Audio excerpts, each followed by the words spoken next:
ప్రపంచవ్యాప్తంగా ఉన్న కమ్మ సోదరీమణులందరికీ నమస్కారాలు.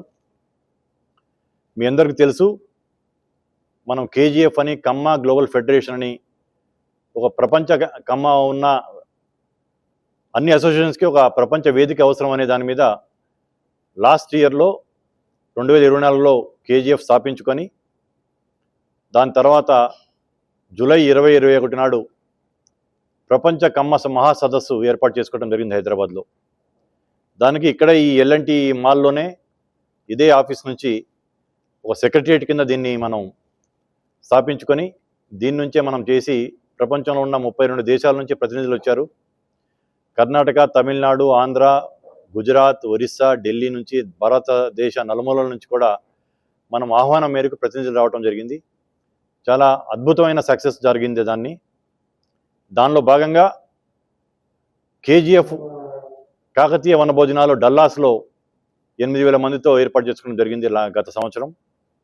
తర్వాత చాలా కమ్మ సంఘాల కార్తీక వనభోజనాలకు కూడా అందరం మనం వెళ్ళటం, పార్టిసిపేట్ చేయటం జరిగింది.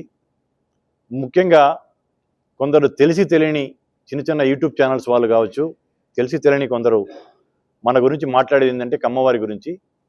కమ్మవారు పట్టుమని గుప్పిడి మంది కూడా ఉండరు, అయినా కానీ రాజకీయాల్లో కానీ వ్యాపారాల్లో కానీ అన్నిట్లో వీళ్ళే ముందందు ఉంటారు అనేది ఒక విమర్శ చేస్తూ ఉన్నారు.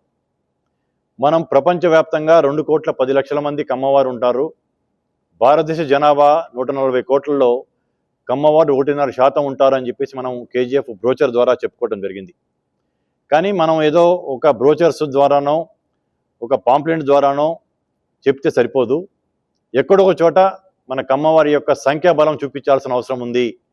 దానివల్ల అందరికీ కమ్మవారు అంటే అమ్మో ఇంతమంది ఉన్నారా సంఖ్యాబలంగా అనేటప్పల్లా అందరూ మనల్ని చూసే దృష్టి, ఆ దృష్టికోణం అనేది మారేసి పాజిటివ్గా కమ్మవారు అనగానే ఒక గౌరవంగా మన గురించి చూడాలి, మన గురించి మాట్లాడాలి అనే ఒక ఉద్దేశంతో తమిళనాడు ఎలక్షన్స్ ఉన్నాయి కాబట్టి ఎలక్షన్ల ముందు ఒక భారీ బహిరంగ సభ, మహానాడు, మానాడు అంటారు తమిళ్లో, దాన్నే ఎన్టీ రామారావు గారు మహానాడుగా ఏర్పాటు చేసుకొని ఆయన అద్భుత విజయాన్ని చేసుకున్నారు. మహానాడు అనేది ఇప్పుడు కూడా జరుగుతూ ఉంటుంది టీడీపీకి సంబంధించి. అది ఒక పార్టీకి సంబంధించింది కాకుండా మన కులానికి సంబంధించిన ఒక భారీ 10 లక్షల మందితో మహానాడు, కమ్మ మహానాడు ఫిబ్రవరి 8వ తారీఖు చెన్నై దగ్గరలో ఉన్న శ్రీపెరంబదూరులో ఏర్పాటు చేసుకుందాం అనేది కమిటీలో ఉన్న అందరం కలిసి నిర్ణయించుకోవడం జరిగింది.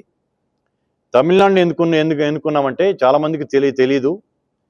70 లక్షల మంది కమ్మవారు ఉన్నారు తమిళనాడులో. అక్కడ వారిని కమ్మ నాయుడు అంటారు. కాబట్టి అక్కడ తమిళనాడు రాజకీయాల్లో ఏప్రిల్ మే నెలలో జరగబోతున్నాయి.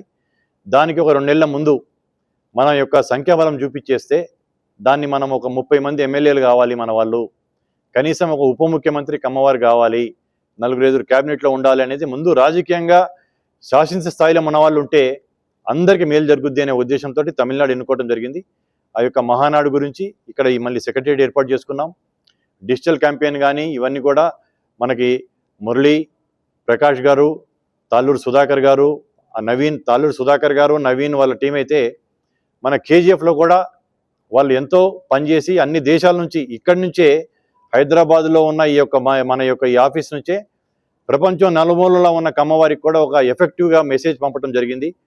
దాని భాగంగానే స్పందన విపరీతంగా వచ్చింది.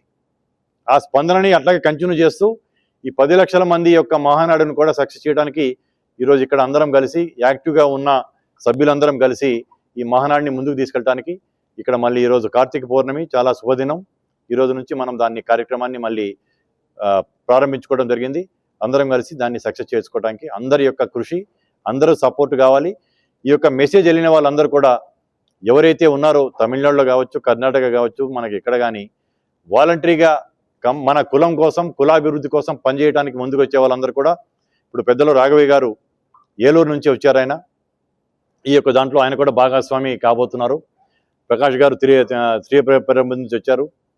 అట్లా చక్రపాణి గారు, మేమంతా కమిటీ మెంబర్స్ ఏదైతే ఉన్నామో, భాను గారు కానీ, బత్తిన సీని గారు కానీ, ఇక్కడ ఉన్న వాళ్ళందరూ, మౌలి, సత్య, శ్వేత, పద్మ, నరేషు, అందరూ, రాఘవేంద్రరావు గారు, బోయపాటి శ్రీనివాస్ గారు, ఇలా ఈ అందరూ కాకుండా ఇంకా మనకి కనీసం 10 లక్షల మంది మీటింగ్ కావాలంటే మన వాళ్ళు ఆర్గనైజర్సే కనీసం ఒక 5,000 మంది కావాలి.